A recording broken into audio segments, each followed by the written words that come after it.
Rank ഫയലൊക്കെ കണ്ടുപിടിച്ച് പഠിച്ച് പഠിച്ച് ഇപ്പം പഠിക്കണമെന്ന് വെച്ച് കഴിഞ്ഞാൽ ഇപ്പം ഇവിടെ നടത്തുന്ന എക്സാമിൻ്റെ ആണെങ്കിൽ എനിക്ക് കിട്ടുന്ന മാർക്ക് ഞാൻ എല്ലാത്തിനും ക്വസ്റ്റ്യൻ പേപ്പറിൽ മേളിൽ എഴുതി വയ്ക്കും. ഇത്ര മാർക്ക് ചിലപ്പോൾ ഒരു 80 70 എഴുതി വയ്ക്കും.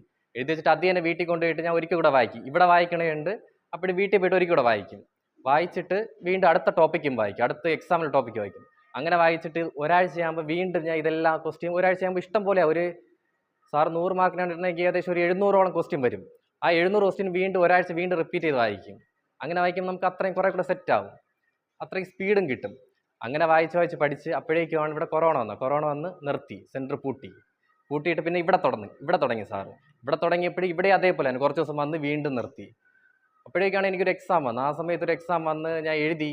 അതിനാണെങ്കിൽ എനിക്ക് 92 മാർക്കാരെ ഉണ്ടായിരുന്നു. പക്ഷെ എനിക്ക് കിട്ടിയില്ല.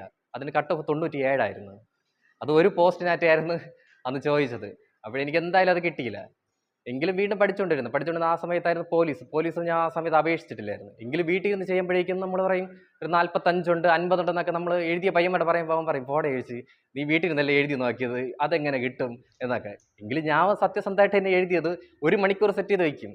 1.25 അല്ലെങ്കിൽ 1.5 മണിക്കൂറാണ് എക്സാം എങ്കിൽ 1 മണിക്കൂർ സെറ്റ് ചെയ്ത് വെച്ചിട്ടാണ് ഞാൻ എക്സാം എഴുതുന്നത്.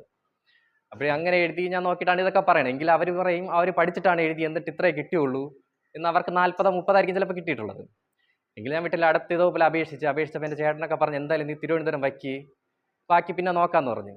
തിരുവനന്തപുരം വയ്ക്കുക ഒരുമാതിരിപ്പെട്ടവർക്ക് ഒരു പേടിയായിരിക്കും പോലീസിനൊക്കെ. കാരണം കിട്ടാൻ്റെ ചാൻസ് നമുക്ക് കുറവായിരിക്കും. കാരണം ഏറ്റവും കൂടുതൽ കോമ്പറ്റീഷൻ വരണം നമുക്ക് ഇവിടെ ആയിരിക്കും, തിരുവനന്തപുരത്ത്. എങ്കിലും വച്ച് LDയും നമ്മൾ തിരുവനന്തപുരം തന്നെ വെച്ച് അങ്ങനെ പോലീസ് എഴുതിയെന്ന് വെച്ച് കഴിഞ്ഞാൽ ആ സമയത്ത് ഇവിടെ ക്ലാസ്സിനൊക്കെ വരുമായിരുന്നു. എങ്കിലും എനിക്ക് ആദ്യത്തെ എക്സാം പ്രിസൺ ഓഫീസറായിരുന്നു. ആ സമയത്ത് ഞാൻ ഇതുപോലെ ഇടയ്ക്ക് ഗ്യാപ്പൊക്കെ എടുത്ത് വീട്ടിൽ നിന്നൊക്കെ പഠിച്ച്. എങ്കിലും അത് ഫെയിലായി. അതെനിക്ക് സപ്ലിയിൽ 32 അത് കിട്ടിയില്ല. എങ്കിലും ക്ലാസ്സിന് വന്നിരുന്നെങ്കിൽ കുറച്ചുകൂടെ കിട്ടുമായിരുന്നെന്ന് എനിക്ക് അപ്പോഴും തോന്നി. എന്ന് വെച്ച് കഴിഞ്ഞാൽ ഇവിടെ ഓരോ സാറുമാർ വന്നാലും ആ സാറുമാർ പറയണമെന്ന് വെച്ച് കഴിഞ്ഞാൽ അവർ ഫുള്ള് റെഫർ ചെയ്തിട്ടായിരിക്കും അവർ വന്ന് ഇവിടെ പഠിപ്പിക്കുന്നത്. നമുക്ക് ഒരു പോയിന്റ് ആയാലും ചിലപ്പോൾ ഒരു ക്ലാസ്സിൽ നിന്ന് ഒരു പോയിന്റ് ആയിരിക്കും നമുക്ക് കിട്ടുന്നത്. അതായിരിക്കും ചിലപ്പോൾ ചോദിക്കുന്നത്. നമ്മൾ ഈ ബാക്കി പഠിക്കുന്ന ഒന്നും ചോദിക്കില്ല. ഈ ബാക്കി പഠിക്കുന്ന ഒന്നും ബാക്കി എല്ലാവർക്കും കിട്ടണ്ടായിരിക്കും. ചിലപ്പോൾ ആ ഒരു പോയിന്റ് ഉണ്ടായിരിക്കും നമ്മൾ രക്ഷപ്പെടുന്നത്. അങ്ങനെ എനിക്ക് ഒരുപാട് മാർക്ക് കിട്ടിയിട്ടുണ്ട്. പക്ഷേ ഈ പ്രിസൺ ഓഫീസർ സമയത്ത് ഞാൻ ഇതുപോലെ ക്ലാസ്സിന് വരാതെ വീട്ടിൽ നിന്ന് നോക്കി, പക്ഷെ ഒന്നും കിട്ടിയില്ല. എന്നിട്ട് പക്ഷേ പോലീസിൻ്റെ വന്നു. പോലീസിനെ ഞാൻ പഠിച്ചതെന്ന് വെച്ച് കഴിഞ്ഞാൽ ഇതുപോലെ എല്ലാവരും പറയണ പോലെ 10 മണിക്കൂർ 20 മണിക്കൂർ അങ്ങനെയൊന്നും ഞാൻ പഠിച്ചിട്ടില്ല.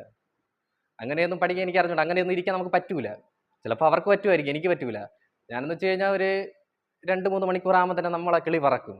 അപ്പോഴേക്കാണെങ്കിൽ കുറച്ച് വായിച്ചിട്ട് GK വായിച്ചിട്ടാണെങ്കിൽ നമുക്ക് ബോറടിക്കുമ്പോൾ കുറച്ച് മലയാളം എല്ലാത്തിൽ നിന്നും നമുക്ക് മാർക്ക് കിട്ടിയാൽ മാത്രമേ നമുക്ക് ഏറ്റവും മേളിലോട്ട് വരാൻ പറ്റൂ. അല്ലാതെ GK അറിയാം എനിക്ക് മാത്സ് അറിയാമെന്ന് പറഞ്ഞു കഴിഞ്ഞാൽ ഒരിക്കലും നമ്മൾ മേളിലോട്ട് വരില്ല. അപ്പോഴേക്കാണെങ്കിൽ ആദ്യം ഞാൻ ഈ എനിക്ക് GK ആണ് ഏറ്റവും കൂടുതൽ പഠിക്കാൻ ഇഷ്ടം. അപ്പോൾ ഞാൻ അത് പഠിക്കുമായിരുന്നു. അപ്പോഴേക്കും ഇവിടെ മോഡൽ എക്സാം ഒക്കെ ഉണ്ടായിരുന്നു.